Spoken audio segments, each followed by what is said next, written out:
What is up, my viewers? Spang here, bringing you another World of Tanks gameplay commentary. This time it is from a new submitter. This guy's name is Soul Drift. A name I have to say is quite unique. I do like it.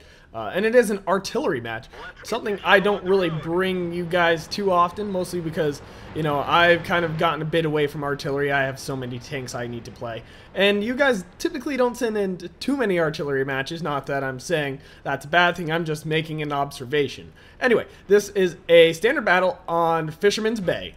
And really, an artillery, it can do fairly well on this. I'm not saying it's a bad arty map, but it's also not one of the best. Now, a map like Steppes, that is a map made for artillery. But this map, you can do pretty decently as arty. Now the teams here are pretty even. Even down to the number of scout tanks per team and the number of artillery per team. I mean, it really doesn't get any more even than this. And okay, apparently the settings I have not going into complete effect here.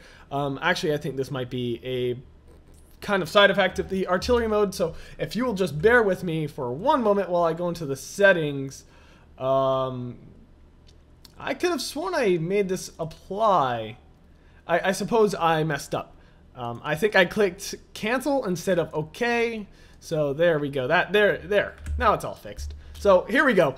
Watching Soul Drift play his Tier 5 artillery piece. You know, I think artillery really starts getting fun around Tier 5. Tier 4s are kind of a pain in the butt. And wait, oh, very nice lead on that target. That T-50 getting completely destroyed.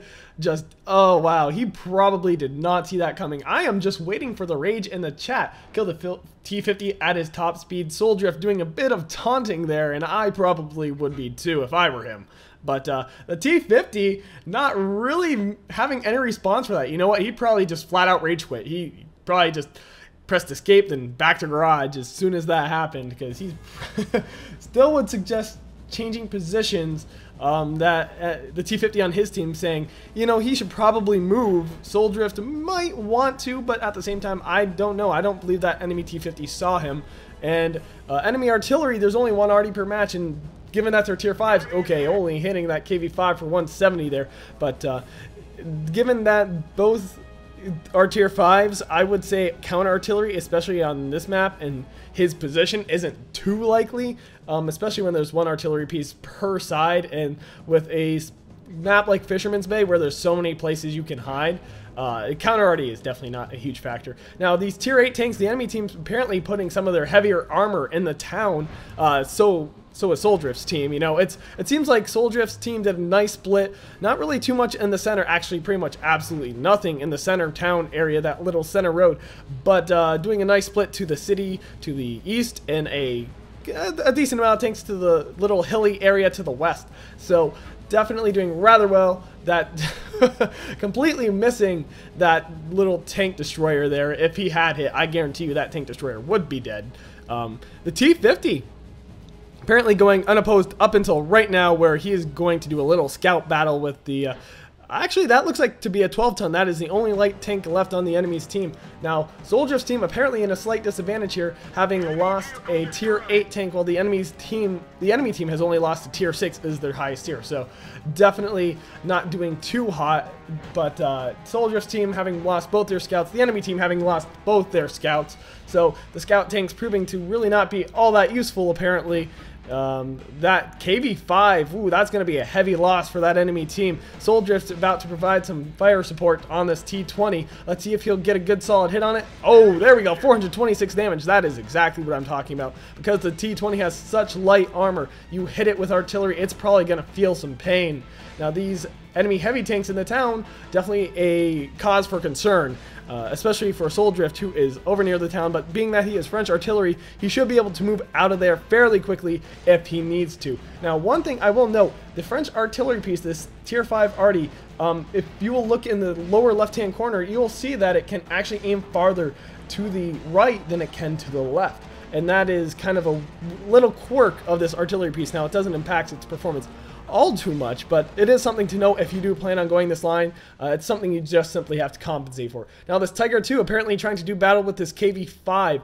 The Tiger 2 really should be doing all he can to getting close with that KV5 and trying to kind of abuse his turret armor, because I guarantee you that KV5's gun cannot really get through that turret armor. The Tiger 2 is more than a match for a KV5 in my opinion, but the enemy team suffering some heavy losses here, both in the west and the town.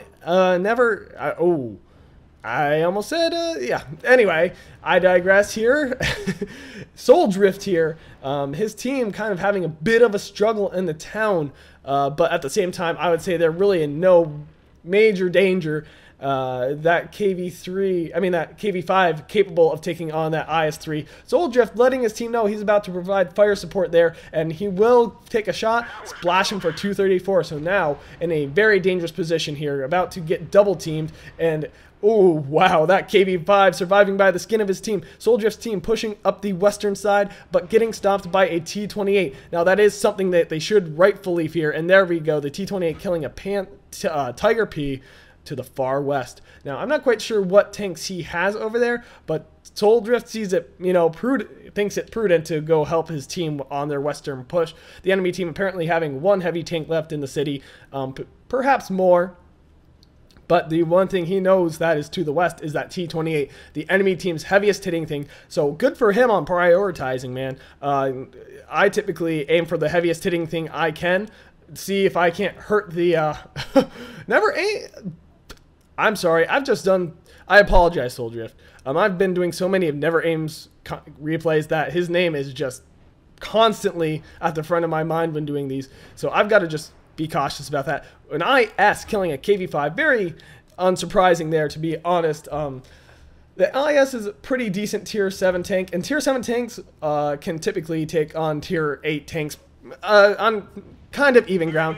Ooh, a good solid hit on the IS. But as I was saying, tier 7 tanks are pretty capable, and when it comes to taking on tier 8 tanks, especially the premium tanks like the KV5 and the T-34. Now this Tiger P in quite a difficult position here, trying to abuse his armor when fighting this KV-1S, which he could if he wasn't having a side face to him. Now Soul Drift may get the final kill here on this KV-1S, but choosing to instead reprioritize to this T-28. Will it pay off? Yes, it will, hitting him for a good 200 something damage in conjunction with that other tank. The Tiger P now dying. Soul Drift's team in quite an unfortunate circumstance right here, falling behind by 2 tanks. Now if Soul Drift can get a solid hit on that KV-1S or this T-28, he's trying to lead the target, he's about to reload, and will he get the final shot? The T-28 almost dying, left with 25 health. So he is a almost guaranteed one shot at this point. And he has currently a KV-1S, yes, a near death KV-1S, which has to kill this IS if, oh, there we go. Now, this KV-1S in a very, very, very difficult position here. Chances of his survival are very slim. That T-28 and the KV-1S to the west, one shots for Soul Drift, but chances of him actually killing them both are slim. Now, Soul Drift perhaps saving his KV-1S ally, this IS, potentially a one shot. Oh man, that IS pretty much sealing his own fate by missing that single shot. He could have killed this enemy, this KV-1S on this team. Soul Drift doing his best to help his ally. It is coming right down to it here, people. Oh, that KV-1S getting killed by artillery. And will Soul Drift take a shot at the IS? Does he even have a shot? All red right here. So he's almost got a shot. He's doing his best to lead the target and take what he can, but he's got to kill 3 tanks, all of them definitely one shot. That KV-1S apparently cursing out the SU-8 and the SU-8 saying, "I love you too." But all 3 tanks on the enemy team, one shots for Soul Drift. And that's just going to come down to reload time. He's got 6 shells left, 4 tanks left on the enemy team. So he's got to shoot this IS, which to the best of my knowledge, he might not have 6th sense, but he does have to go TD mode here. He's going to try and kill this IS. Will he be able to? He's waiting for perfect accuracy, pretty much, and he's going to take the shot and finish him off. I knew that. I saw that was coming. For those of you who weren't aware, he had pretty much damn near perfect accuracy there. And so, the KV-1S taunting that IS there. Now, Soul Drift has to kill a T-28 a KV-1S and an SU-8. Can he do it? He's got about 6 minutes to do it, so it's possible, but at the same time, he's an artillery piece. He has a long reload time, and if the T-28 and the KV-1S push together, his death is almost certain. And even if he manages to kill both of those, he's got to dodge arty rounds. I do not see him winning this. Now, being completely honest, he did not tell me if he won this. The only thing he told me is that he nailed that T-50 early on. So, which was entertaining. Don't get me wrong, but here we go. This is what I was talking about. He's positioning his artillery, you know, as I said, it can aim farther to the right than it can to the left, so his artillery is angled here. Now, he's playing defensive, which is what he needs to be doing, and using that camo. He's got camouflage netting active right now. The enemy team has to come for him. If I was, that SU-8 might want to be pushing up at this point, you know, to try and get a flank on him. That KV-1S could potentially be running across the center to get a flanking on him. And like I said, that'd be the smart thing to do. If this enemy team has any sense of coordination, they'd be working together, working in tandem. This T-28 about to get himself killed. Now, can Soldrift seal the deal? Yes, he will. There we go. The T-28 getting himself killed. Soldrift possibly pulling a clutch game maneuver here. You know, as artillery is completely saving his team, pulling his team out of the fire. The Ferdinand going, yeah! Just, I guarantee you, who is ever left in this match is not going to quit out of it now. They want to see this to the end. Soldrift being very smart here, relocating, and actually perhaps going to the town, going maybe behind these bushes. No, it does look like he might go to the town, perhaps going up against this rock for artillery cover. No, to the bushes? Yes, to the bushes on this side of the rock. Now, that will not protect him from artillery, but it will give him the camouflage he perhaps needs.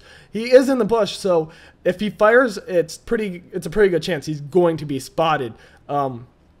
And then he has to dodge an arty round if he is spotted. But since he is in the bush, he kind of has camouflage from all directions as well. Zooming out quite a significant bit here. I'm pretty sure that's farther than you can zoom out normally. He might be using a mod. I'm not sure, but that definitely, I don't typically think you can zoom out that far. But anyway, it's not too important. What is important is, apparently his flag is getting captured. That would be the KV-1S, I'm almost certain. And there he is. He is a potential one-shot, especially since the KV-1S is lighter on armor than, you know, its counterpart, which I believe is correctly the KV-2. The KV-1S getting himself killed. Soldrift, to the best of my knowledge, so far I've observed, yes, there we go, dodging an arty round right there. Bit of luck and a bit of skill coming into play. And now it is the battle of the artillery. Just, oh my gosh, Soldrift, you are the man. Even if you do not end up winning this, you certainly are the only reason your team has not lost, if that was not obvious enough. Now you're down to 3 minutes. You've got to do something, buddy. Honestly, I think you should just make a beeline pretty much straight for the enemy base, or perhaps it's a hard call. It all depends on what the enemy artillery does. Now, if the enemy artillery is just sitting in the bushes somewhere watching his base, then he's not going to really... Oh, nope, there's the enemy artillery, thinking he's going to have to push up due to Soldrift's playstyle up until this point. The SU-8 is most likely loaded, and he is, but he fired much too soon, not waiting for that very much needed accuracy, and now he's trying to back up before Soldrift can take the final shot, but Soldrift waited to aim, and there we go, down to 2 final shots, and Soldrift managing to totally just take that enemy team to school. He does not have premium, but still, that is a great amount of experience and credits for a standard account. Getting himself top gun as an artillery piece. Not only that, as an artillery piece going TD mode. So damaging 4, destroying 6, and pretty accurate for an artillery piece. 66% accuracy. You know, 18 shots fired, 12 hitting the target. I'm surprised he didn't get any base defense, but I guess the enemy team never really stuck around on the base long enough. That KV-1S getting, I don't know, that KV-1S I think made the right call and not really staying on the base. Maybe he might have wanted to avoid that capture circle to not let Soldrift know exactly where he was, but it's whatever. Soldrift, well played, man. You absolutely rocked that enemy team using artillery in a way it really wasn't intended to be, but the enemy team kind of lacking that needed coordination. Like I said, they needed to have coordination, but they got a little overconfident. You know, they said, oh, it's just one artillery piece. I can take that. And they paid very dearly for their arrogance. Now, Anyway, I digress. So if you liked this video, click that like button. If you want to see more, subscribe. And as always, if you got a replay like Soul Drift here, send it to spanglereplays@gmail.com. Email is in the description. Now, thank you, Soul Drift, for this very epic replay. It was certainly worth my time. But to be completely honest, right now, I pretty much commentate everything that comes in, but I'm glad I definitely did a commentary on this one. Anyway, this has been Spang, and I am signing off.